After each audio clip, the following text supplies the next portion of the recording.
Hello, नमस्कार मंडळी.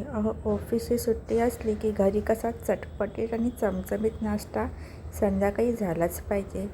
यासाठी आपण नूडल्स उकडून घेतलेले आहेत. नूडल्स उकडताना आपण त्याच्यामध्ये तेल आणि मीठ घातलेलं आहे.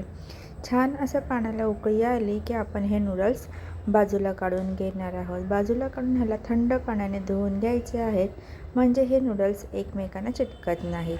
आता आपण कढईमध्ये तेल गरम करून घेऊया.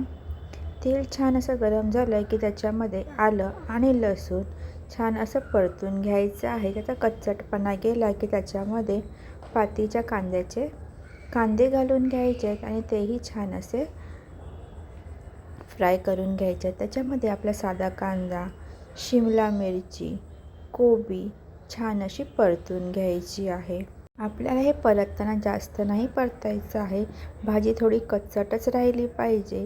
आता ह्याच्यामध्ये आपण सॉस घालून घेऊया. याच्यामध्ये tomato sauce, chilli sauce, soya sauce आणि tomato ketchup, red chilli sauce, काळी मिरी आणि मीठ हे घालून छान असं ढवळून घ्यायचं आहे.